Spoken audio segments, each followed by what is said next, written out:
আল্লাহর নবী বিমারে পড়ে গেলেন, অসুস্থ হয়ে গেলেন। বিমারটা কি হয়েছিল? রসুলের বিমারটা কি হয়েছিল জানেন? ক্যান্সার হয়েছিল, কিডনি ড্যামেজ, হার্ট অ্যাটাক না, কি বললেন, জ্বর হয়েছিল। অনেক বড় ঘটনা, যাচ্ছি না। আল্লাহর নবীর কাছে এসে হাজির হযরতে আজরাইল সালাতুস সালাম।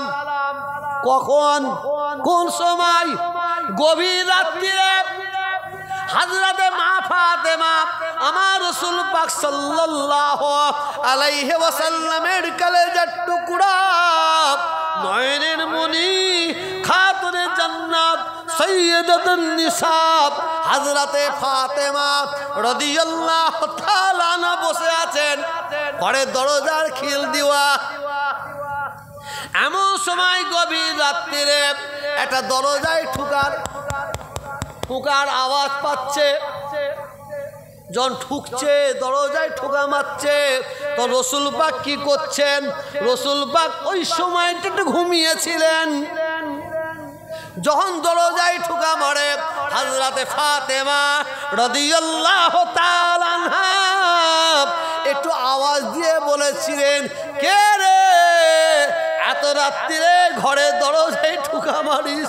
কে রে এত রাত্রিরে দরজায় ধাক্কা মারে, আওয়াজ দেয় কে?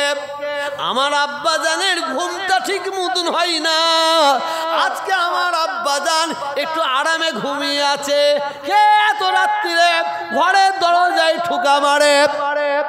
এই বলার সঙ্গে সঙ্গে, এই জায়গায় বই কথা বলার সঙ্গে সঙ্গে আমার নবী, আপনার নবী, দয়ার নবী, নূর নবী, নবী মুহাম্মদুর রাসূলুল্লাহ সাল্লাল্লাহু আলাইহি ওয়াসাল্লাম, আল্লাহর নবীর ঘুম ভেঙে গেলেন। চোখ দুটো মেলন করলেন, তাকালেন, তাকিয়ে ফাতেমার মুখের দিকে তাকিয়ে বলেন, মা ফাতেমা, এইভাবে রাগ করো না, এইভাবে রাগ করো না, যাও ঘরের দরজাটা খুলে দাও। হযরতে ফাতেমা রাদিয়াল্লাহু তাআলা বলেন, আব্বা জান, এই গভীর রাত্রিরে কে দরজায় আঘাত করে, কে দরজায় আঘাত করে আওয়াজ দেয়?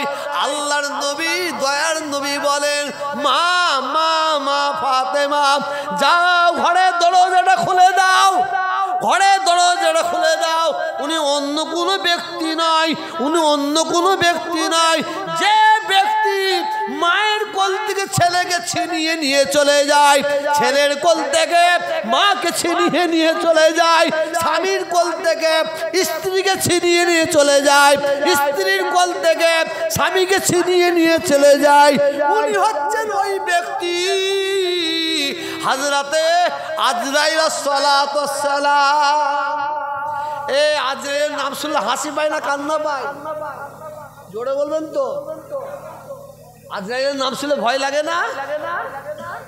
যখনই আজরাইলের কথা বলেছেন, আল্লাহর নবীর কলেজার টুকরা ফাতেমা অঝর নয়নে কাঁদতে আরম্ভ করে দিয়েছেন, কাঁদছেন। আল্লাহর নবী, দয়ার নবী দেখছেন কলেজার টুকরা ফাতেমা কাঁদছেন। আল্লাহর নবী বেটির দিকে তাকিয়ে থাকতে না পেরে আস্তে আস্তে কোলের কাছে টেনে নেয়। আল্লাহর নবী কোলের কাছে টেনে নিয়ে কানের কাছে টুকটুক করে কি এমন একটা কথা বললেন, ফাতেমার কান্না বন্ধ হয়ে যায়। ঠোঁটের কোণা থেকে একটু হাসি ফুটে উঠেছিল। বলুন সুবহানাল্লাহ। কি এমন কথা বলেছিল শুনে নেন। আল্লাহর নবী, দয়ার নবী ফাতেমাকে বলেছিলেন, মা ফাতেমা, কেঁদো না মা ফাতেমা, অপেক্ষা করো, আমি তোমার আব্বাজান বলছি, তোমার সঙ্গে আমার সঙ্গে আবার 6 মাস পরে দেখা হবে। এ ঘটনা বলতে গেলে ঘন্টার পর ঘন্টা সময় লাগবে। আমি ওদিকে যাচ্ছি না। আমার নবী, আপনার নবী, দয়ার নবী দিন দুনিয়ার বাদশাহ শুয়ে আছেন। আল্লাহর নবী সিনা মুবারকে আজরাইল হাত রাখলেন। যখনই হাতটা রেখেছে আল্লাহর নবী বলে একটু চিল্লে উঠেছে।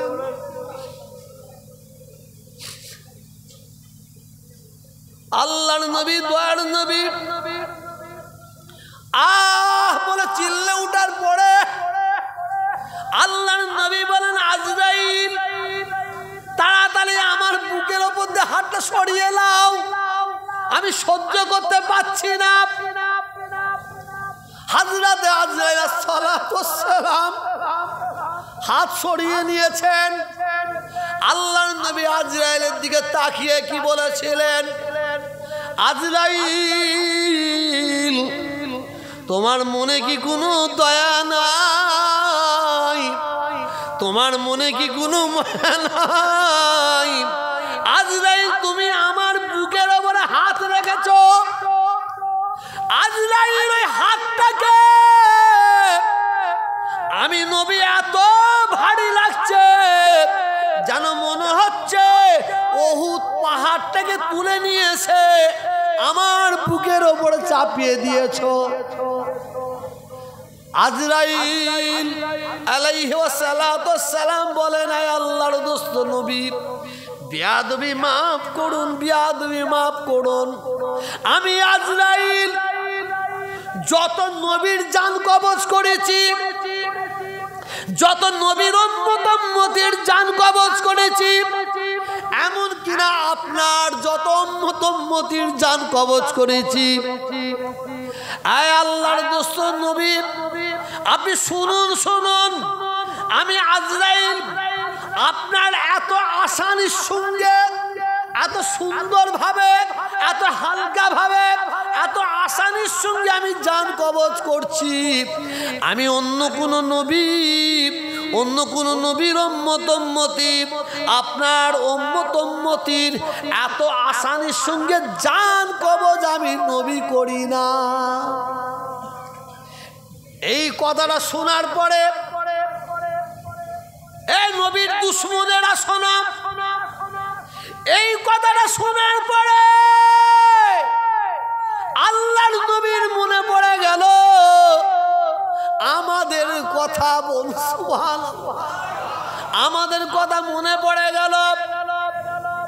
ফাতেমার কথা মনে পড়ে না, রসুলের আদরের নাতি, ভালোবাসার নাতি ইমাম হাসান হোসেনের কথা মনে পড়ে না, জামাই আলীর কথা মনে পড়ে না, আবু বকরের কথা মনে পড়ে না, ওমরের কথা মনে পড়ে না, উসমানের কথা মনে পড়ে না, বিল্লালের কথা মনে পড়ে না, আফফানের কথা মনে পড়ে না, আব্বাসের কথা মনে পড়ে না, হুযাইফার কথা মনে পড়ে না, আবু জাহলের কথা মনে পড়ে না।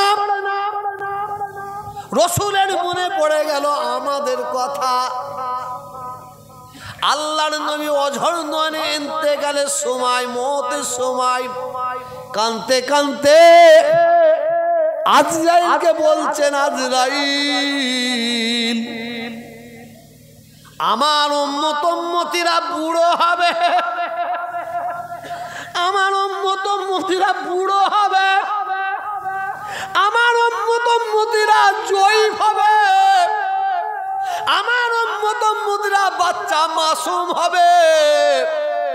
তারা মওতের কষ্ট, জাকানদারির কষ্ট তারা কিভাবে সহ্য করবে? না না না না না না, তারা সহ্য করতে পারবে না। এ আজরাইল, আমি নবী বলি শোনো, আমি নবী বলি শোনো, আমার যত উম্মতি এই পৃথিবীর জমিনে এসেছে, আর আমার যত উম্মতি পৃথিবীর জমিনে আসবে, আমি নবী বলছি প্রত্যেকটা আমার উম্মতির, প্রত্যেকটা উম্মতির জাকানদানির কষ্ট, মওতের কষ্ট আমি নবী আমার বুকের ওপর থেকে তুলে না। সুবহানাল্লাহ। রসুলের যখন জান মুবারক কবজ করা হচ্ছে, রসুলের শেষ কথাটা কি?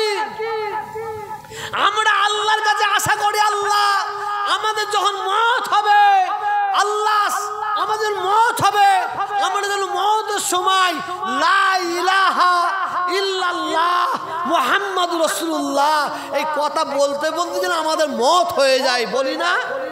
এই আশা করেন না? জোরে বলুন, আশা করেন না? আল্লাহ কবুল করে নেন, বলুন আমিন। আর রসুলের মওতের সময়, ইন্তেকালের সময়, রসুলের শেষ সময় রসুল কি বলছেন? মওতের সময়, শেষ সময় রসুলের এর পরে আর কোনো আওয়াজ ছিল না, পৃথিবীর জমিনের কোনো আওয়াজ দেয় না, কোনো কথা বলে নেই। শেষ আওয়াজটা ছিল সালাত, সালাত, সালাত, নামাজ, নামাজ, নামাজ। উম্মতের কাছে শেষ বার্তাটা দিয়ে গেল, শেষ বার্তাটা দিয়ে গেল, এ আমার উম্মত উম্মতিরা, তোমরা নামাজ পড়ো, আল্লাহকে সেজদা করো, আল্লাহকে সেজদা করো। আল্লাহ যেন আমাদের কবুল করে নেন, বলুন আমিন। একটু জোরে বলুন আল্লাহুম্মা আমিন।